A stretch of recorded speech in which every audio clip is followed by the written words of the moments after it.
episódio de hoje, vamos lembrar do professor Carlos Mota, que há 17 anos foi assassinado por combater o tráfico de drogas nesta escola no Lago Oeste. Uma história que virou documentário, produzido pelo filho dele.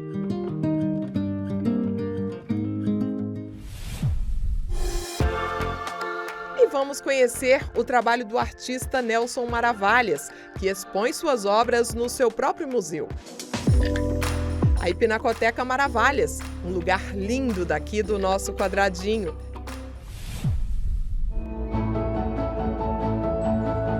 Venha viver também uma experiência imersiva que une a magia do teatro com a gastronomia no Reino Encantado na Asa Sul.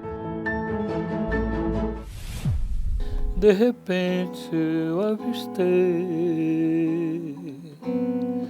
a garota do lugar. E que tal ouvir a lenda da guitarra brasileira? Hélio Delmiro é quem faz o som que conquistou toda a MPB durante décadas. E agora, no nosso quadradinho. No seu Ray-Ban alinhado, caminhava exuberante.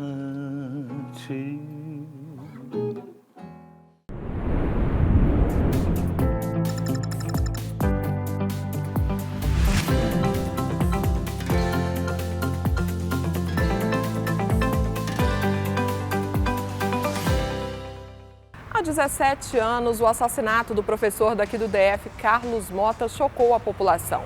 Ele, que desenvolveu um trabalho importante contra o tráfico de drogas, acabou morto com um tiro dentro da própria casa no Lago Oeste. O filho dele, o Otávio, decidiu fazer um documentário contando um pouco da trajetória do pai e da importância do amor na educação. Confira.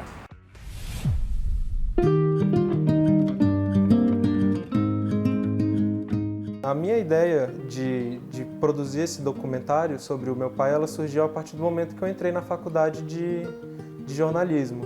E ao longo dos anos eu fui trabalhando emocionalmente a ideia de revirar o passado, né? O passado da minha vida.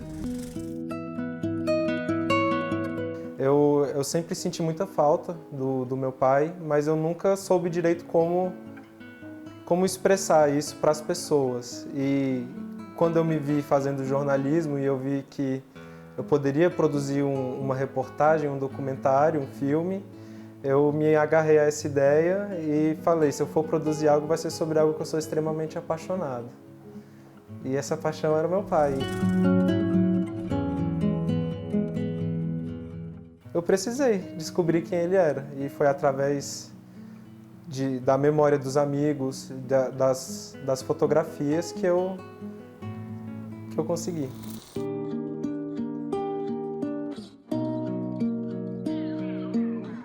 Foi difícil porque ler os jornais de novo, tem telegramas também, né? E ver os telegramas das pessoas que as pessoas mandaram para minha família, lamentando a morte do meu pai. Enfim, trazer à tona de novo todo esse caso foi muito difícil. Eu me via chorando. Era muito difícil para mim analisar todo esse material, mas também ao mesmo tempo em que era muito difícil, a constância de ir descobrindo como ele era, com o que ele trabalhava, foi trazendo também um certo alívio. A violência é uma questão estrutural e a solução exige bem mais que uma mudança individual sobre o fato. Carlos Mota, para além de ter sido meu pai, ele foi um professor muito atuante aqui no Distrito Federal, na área da construção de políticas pedagógicas para as diretorias regionais de ensino do Distrito Federal e foi um diretor de uma escola, no caso a escola aqui do Lago Oeste, que auxiliou fortemente, foi uma das cabeças na implementação da primeira escola rural de tempo integral aqui do Distrito Federal. Ele tinha um ideal muito forte de que a escola não era apenas o lugar de transmissão de conhecimento, mas também de transformação das pessoas, de incentivar o senso crítico e entender o que está de errado na nossa sociedade. Por conta disso, eu acho que ele identificava que o tráfico de drogas era um dos problemas que se existiam e que com isso não havia negociação. Não havia. Então ele, como diretor, ele combatia o tráfico de drogas nas imediações da escola e por ele dar um chega pra lá nos traficantes verbalmente, de cara, não vende mais aqui para os alunos, não vem aliciar os alunos para vender dentro da escola, ele acabou sendo assassinado por essa atuação. Qual o meu papel sobre a questão da violência? Eu costumo dizer que o documentário ele tem 3 partes. A primeira parte que eu descubro um pouco da visão mais pedagógica do meu pai, do que ele entendia como educação e uma educação libertadora. A segunda parte do documentário eu procuro investigar justamente qual foi os desdobramentos e a causa da morte do meu pai. E aí, então, para isso, eu pego entrevistas antigas que aconteceram em jornais, em revistas, e também pessoas, né? Eu identifiquei pessoas chaves que estiveram nesse momento da morte do meu pai, como um jornalista, como o delegado do caso, e por aí vai. E também como isso afetou os moradores aqui da região. E a terceira parte do documentário, então, eu trato mais do legado, do que o meu pai acabou deixando, acho que tanto para a região quanto para a educação do Distrito Federal como um todo. Eu acho que a educação é um caminho necessário, não muito, mas talvez necessário aqui para o polo que tenho muito orgulho pelo trabalho que ele realizou aqui na comunidade do Lago Oeste.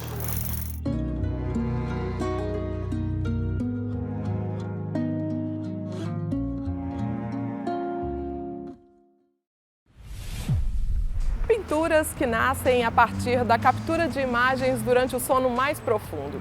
Foi dessa forma que o artista e professor de História da Arte, Desenho e Pintura da Universidade de Brasília, Nelson Maravalhas, criou mais de 100 telas, que estão expostas em seu museu, a Pinacoteca Maravalhas, que fica na área rural do Córrego do Urubu, pertinho do Lago Norte. Veja. A Pinacoteca Maravalhas é uma ideia minha e do Nelson Maravalhas. O Nelson é um artista que tem uma produção cinquentenária. Primeiramente, a gente pensa na Pinacoteca como um lugar para salvaguardar em melhores condições as obras dele e também para proporcionar ao público, né, do Distrito Federal que possa vir ter contato com o trabalho dele. São 111 pinturas espalhadas em 11 locais diferentes do museu. São todas óleo sobre tela, chassi, tela esticada em chassi de madeira e óleo. Esta vertente, esse meu segmento de pintura hipnagógica, eu considero a mais importante. É o segmento que eu dou, acho que eu tenho uma contribuição maior a dar à humanidade, vamos dizer assim, ou à cultura. Eu acho ela mais original, vamos dizer assim. Hipnagógicos são quando você experiencia algum tipo de imagem no estado entre o sono e a vigília. É quando algumas pessoas sentem aquela sensação de queda. A sensação de queda é o espasmo hipnagógico. Mas algumas pessoas, nesse limiar entre o sono e o adormecer, algumas pessoas experienciam. Pode ser coisas na audição, como pode ser coisas na visão. Eu só tenho na visão, eu vejo coisas, são flashes. E depois eu guardo na memória, passo por uma espécie de teste da memória, quando eu guardo isso e vou fazer essas pinturas muito tempo depois. Atualmente eu elaboro a partir de ideias, de livros, de uma pintura que dá ideia para outra, uma imagem que dá ideia para outra, entendeu? Passagens, às vezes coisas da história da arte eu também lanço mão. Então agora é uma elaboração, são imagens construídas, mas elas se assemelham. Cada pintura tem uma história, tem uma particularidade e tem um enredo e uma narrativa completamente diferente da outra. No todo, elas formam um conjunto, que onde há correlações, elementos que são repetidos, que são retomados aqui e ali. mas a cada pintura tem uma mensagem. Eu conto com a ajuda do espectador para que ele também vá criar uma história ali. Ele é chamado a ter uma atividade ativa de interpretação. De terça a domingo, de 3 da tarde às 7 horas da noite. Não tem cobrança de ingresso. A gente só ressalta que, como existem nudez em alguns dos trabalhos dele, que a gente indica, né, a gente faz uma sugestão de classificação indicativa de 16 anos.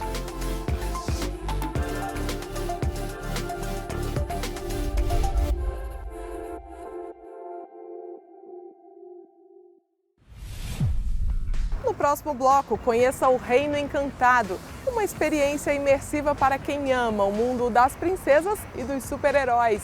E se encante com o maravilhoso som do mestre da guitarra, Hélio Delmiro.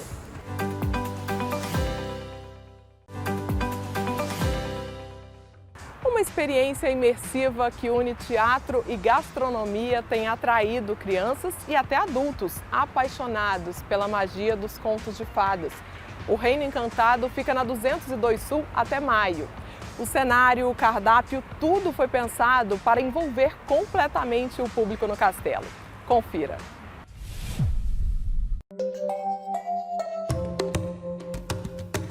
O Reino Encantado, ele é uma experiência gastronômica teatral. Então a gente une a parte do teatro, a parte do entretenimento com a parte da gastronomia. Quando a gente idealizou o projeto, a gente sentia faltas. Eu tenho um filho de 3 anos e a gente sentia falta de lugares que tivesse entretenimento infantil, mas uma comida de qualidade. Também para os pais, né, onde a gente pudesse ir e não sair de lá para ir para um fast food comer. Então a gente reuniu uma gastronomia criativa e uma gastronomia elaborada, onde os pais pudessem estar satisfeitos e os filhos também. Então é algo muito diferente que em Brasília ainda não tem, que é uma experiência teatral gastronômica. O teatro ele acontece entre as mesas, né? Então é uma experiência imersiva. Nossa sessão dura 2 horas. Então nessas 2 horas você entra pelo fundo do nosso castelo, a criança tem que descobrir uma passagem secreta que fica dentro do nosso pântano. Você descobriu a passagem secreta para a nossa biblioteca. Viva essa magia! Ele acha essa passagem secreta, sai na biblioteca do castelo e aí ele já entra no mundo de fantasia, encontrando as princesas, os heróis. Hoje, por exemplo, tem o Mickey, a Minnie. Então, a gente tem diversos personagens, tudo com alta qualidade, né? Não são pessoas fantasiadas, é uma produtora cultural, né, chamada Ojalaiô de Brasília, que faz toda a nossa curadoria das peças dos artistas e eles cuidam dessa parte teatral que é de excelente qualidade. Onde o povo está, eu quero ver um casal dançando e caminhando em seus... Como eles chamam? Pés.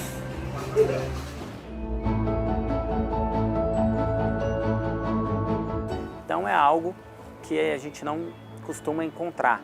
Eu já trabalho com inovação há alguns anos, eu tenho alguns projetos temporários. O Reino Encantado ele é temporário, ele fica 4 meses. Toda semana a gente tem uma programação nova, sempre com princesas e heróis, então você sempre vai encontrar princesas e heróis no nosso castelo.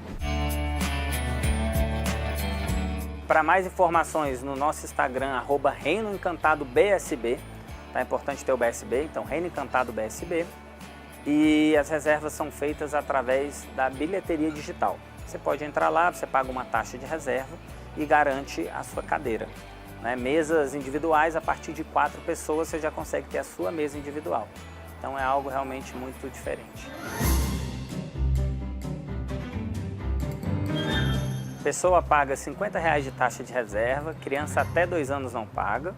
E aqui no momento ela consome o que ela tiver à vontade. Então a gente tem um cardápio muito mágico, como por exemplo a Floresta Encantada, que é uma árvore de chocolate com algodão doce. A gente tem também o Excaliburger, que é um hambúrguer do Thor.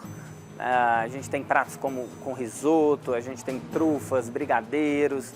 Então a gente tem um cardápio mágico ali que a pessoa pede o que ela quiser e paga de acordo com o consumo dela.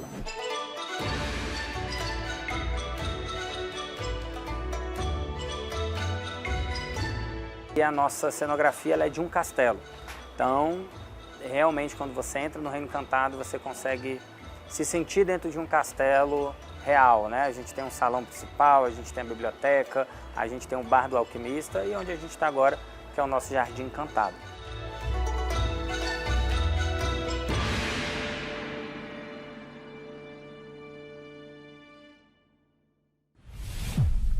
O guitarrista Hélio Delmiro já tem mais de 60 anos de carreira e na bagagem uma história de sucesso, tocando ao lado de grandes nomes da música brasileira como Elis Regina e Milton Nascimento. A TV Câmara Distrital convidou um músico para participar do programa Brasília Instrumental e eu aproveitei para bater um papo muito bacana com ele.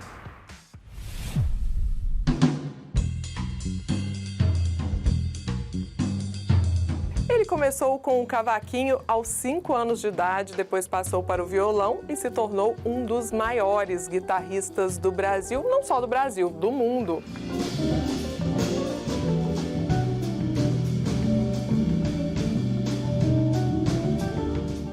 Não é isso? Estamos aqui Brasil é pequenininho. recebendo o senhor Hélio Delmiro. Muito bem-vindo ao nosso quadradinho. Muito prazer, Dani. É um prazer muito grande estar aqui. Maravilha. Vamos começar falando então dessas primeiras influências, né? Quem te influenciou em casa? Foram os irmãos que presentearam o senhor? Pois é, esse cavaquinho foi um cavaquinho que estava jogado num canto lá, minha família toda musical. E eu peguei o cavaquinho, consegui tirar Aquarela do Brasil naquela corda só, com 5 anos. E aí já veio esse interesse? Dali eu já comecei a passar interesse pelo violão, mas meu gosto musical era bem tradicional. Eu gostava dos boleros, minha mãe cantava muita música cozinhando, ela cantava bonito. Eu ia aprendendo, eu ia ouvindo aquelas coisas.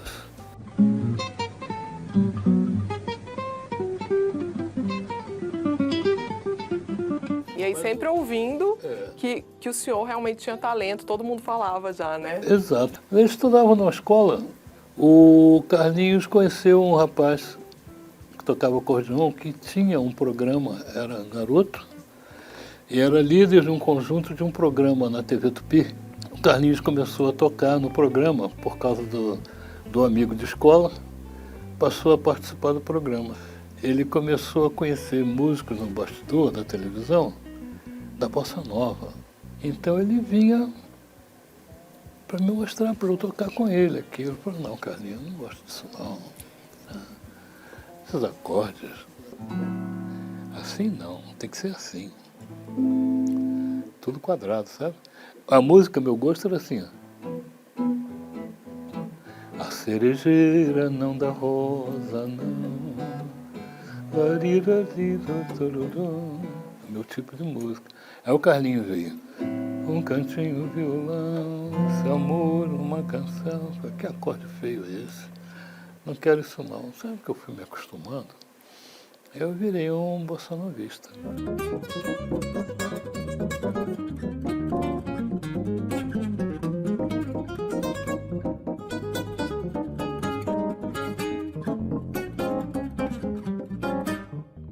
E o senhor trabalhou muito essa questão da inovação mesmo, né? Essa fusão de estilos. Porque aí eu comecei, o Carlinhos tinha uma guitarra e as pessoas iam ver eu tocar, porque eu tinha 14 anos só. E eu já tocava um repertório grande. E começaram a me chamar para fazer bailes nos clubes, que eu peguei o tempo que tinha muito baile nos clubes, né? E com músicos profissionais. Como é que se deu essa evolução? Justamente isso. O senhor era muito novo, né? Ainda com 14 anos, mas depois passou a tocar com grandes nomes, né? As parcerias ali. Tocou ao lado de Elis Regina, grandes nomes mesmo.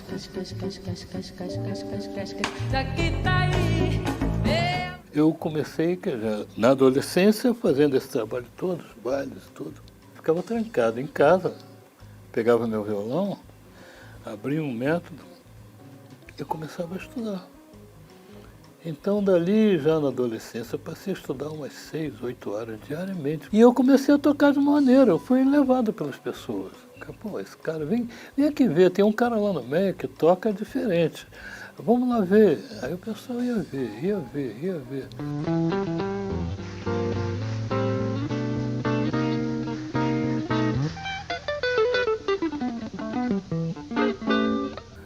Eu acabei fazendo um próprio conjunto. No tempo da Jovem Guarda, eu tocava no programa Rio Jovem Guarda, que eu abria os programas do Roberto Carlos com o meu conjunto de iê. Então eu abri um leque de conhecimento, ao mesmo tempo que aos domingos eu ia para o clube de jazz. Aquilo virou uma vitrine para mim, até que veio um músico espetacular que nós tivemos, veio de um concurso em Viena.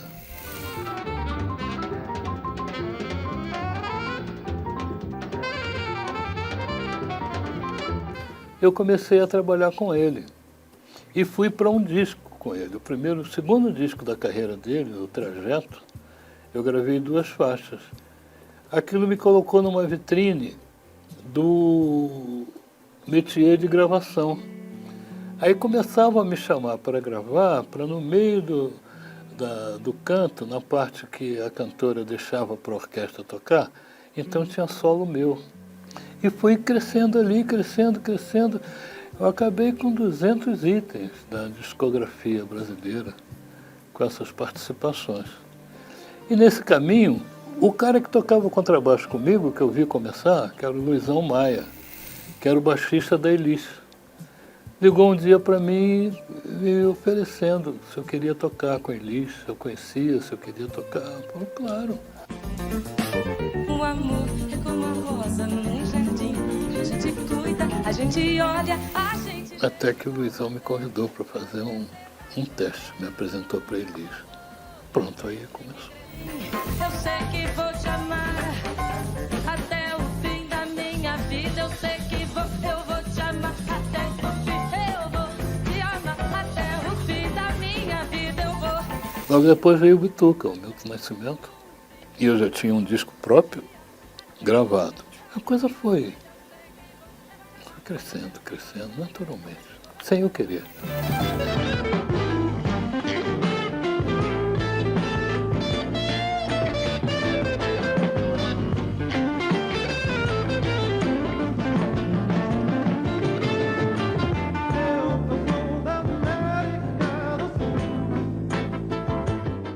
E agora vamos ficar com uma palhinha, né? Pode cantar também, que o senhor queria homenagear a Netinha, não é isso?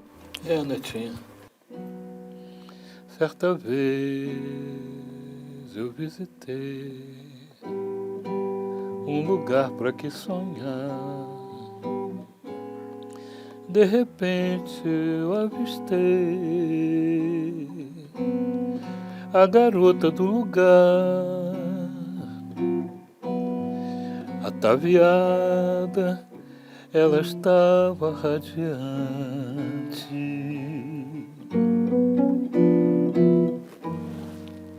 No seu Ray-Ban alinhado, caminhava exuberante. O Brasília Instrumental foi uma ideia nossa aqui da TV Câmara Distrital para trazer a música instrumental de qualidade para a programação da TV. Obviamente, trouxemos aqui já a 3ª temporada, trouxemos grandes artistas conhecidos na cidade de Brasília, no Brasil e fora do Brasil. É o caso do Hélio Delmiro, que é um músico altamente conceituado a nível internacional. Então é uma oportunidade para que o telespectador consiga ouvir e ver uma música de qualidade que é feita aqui em Brasília.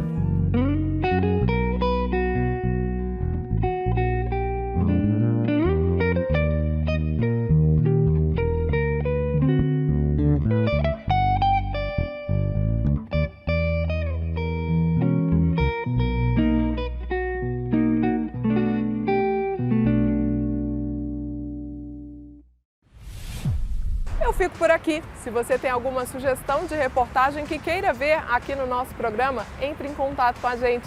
Até o nosso próximo encontro. Tchau!